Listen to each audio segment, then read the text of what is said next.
Dear students, आज के इस वीडियो में बात करेंगे माइटोसिस के सेकंड फेज के बारे में, जिसको मीटाफेज बोलते हैं। इससे पहले जो कि हमने पढ़ा प्रोपेज के बारे में, जिसमें हमने देखा कि प्रोपेज के अंदर जो क्रोमैटिन मटेरियल था वो कंडेंस हुआ और क्रोमोसोम की मुकम्मल जो स्ट्रक्चर है जो कि विजिबल फॉर्म में वो आना शुरू हुआ। इसी के साथ हमने देखा जो न्यूक्लियोलस था वो भी गायब हुआ और जो न्यूक्लियर मेम्ब्रेन था वो भी डिस्टर्ब हुआ, वो भी ख़त्म होना शुरू हुआ था। इसी के साथ जो सेल के अंदर जो सेंट्रियोल्स मौजूद थे तो वो भी opposite pole of the cells में जाने शुरू हुए थे। तो सेकंड फेज के अंदर हम देखेंगे कि इसके अंदर कौन कौन सी एक्टिविटीज़ हो रही है। तो सबसे पहले माइक्रोट्यूब्यूल्स स्टार्ट एक्सटेंडिंग। जो माइक्रोट्यूब्यूल्स हैं जो कि प्रोपेज के अंदर बनना शुरू हुआ था सेंट्रियोल से, तो वो मुकम्मल तौर पर एक्सटेंड यानी फैलाए जाते हैं। माइटोटिक स्पाइंडल फॉर्म, यहाँ पर माइटोटिक स्पाइंडल भी उनकी फॉर्मेशन मुकम्मल की जाती है।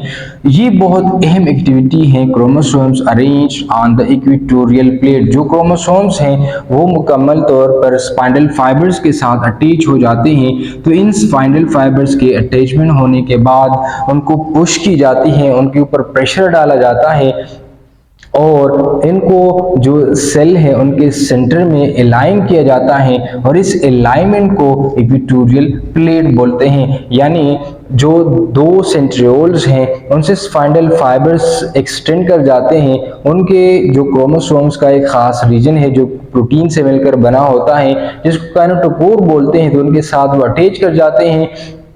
इसी तरह दूसरे सेंट्रियोल से भी स्पाइंडल फाइबर्स निकलते हैं और जो खास रीजन है काइनेटोकोर, तो उसके ऊपर ये अटैच हो जाते हैं। ये वाला सेंट्रियोल इस तरफ प्रेशर डालता है क्रोमोसोम्स के ऊपर और ये जो सेंट्रियोल्स हैं ये इस तरफ प्रेशर डालता है, तो उनकी वजह से जो क्रोमोसोम्स हैं वो इसी तरह सेंटर में अलाइन हो जाते हैं और इस अलाइनमेंट को बोलते हैं इक्वेटोरियल प्लेट।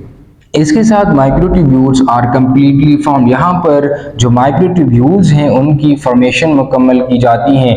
इसके साथ chromosomes are arrange on these spindle fibres. जितने भी क्रोमोसोम्स हैं उनके साथ स्पाइंडल फाइबर्स वो अटैच हो जाते हैं। Microtubules get attach with the kinetochore of chromosomes. जैसे यहाँ पर आप देख सकते हैं इस रीजन को कि जहां पर टू क्रोमैटिड्स एक दूसरे के साथ अटैच हो तो उसको काइनेटोकोर बोलते हैं। तो इस काइनेटोकोर वाले रीजन के साथ जो स्पाइंडल फाइबर्स हैं वो अटैच हो चुके हैं और ये जो क्रोमोसोम्स हैं ये इसके ऊपर प्रेशर डाल रहा है और यहाँ पर आखिरकार ये इसी तरह बीच में ये कटअप हो जाएगा। तो कुछ क्रोमोसोम इस तरफ चले जाएंगे और कुछ क्रोमोसोम्स यानी वन सिस्टर क्रोमैटिड इस तरफ चला आएगा और दूसरा सिस्टर क्रोमैटिड उस तरफ चला जाएगा।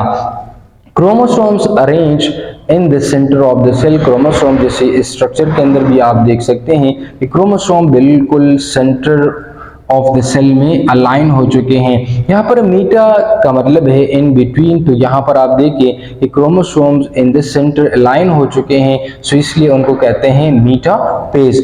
Chromosomes line up along the metaphase plate. यानी यहाँ पर क्रोमोसोम्स ने एक खास तरह का एक प्लेट बनाया है जिसको मीटाफेज प्लेट बोलते हैं। यानी क्रोमोसोम्स स्पाइंडल फाइबर्स के अटैच होने की वजह से सेल के सेंटर में अलाइन हो जाते हैं कि जिसको मीटाफेज प्लेट बोलते हैं और इस खास इवेंट को, इस खास फेज को बोलते हैं मीटाफेज ऑफ द माइटोसिस।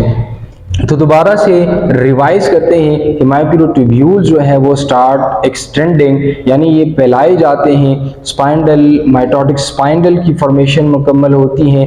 क्रोमोसोम जो है वो इक्वेटोरियल प्लेट में अलाइन हो जाते हैं कि जिसको मीटाफेज प्लेट बोलते हैं और जितने भी क्रोमोसोम्स हैं तो उनके साथ स्पाइंडल फाइबर जो है वो अटैच हो जाती हैं और क्रोमोसोम्स वो सेल के सेंटर में आने शुरू हो जाते हैं।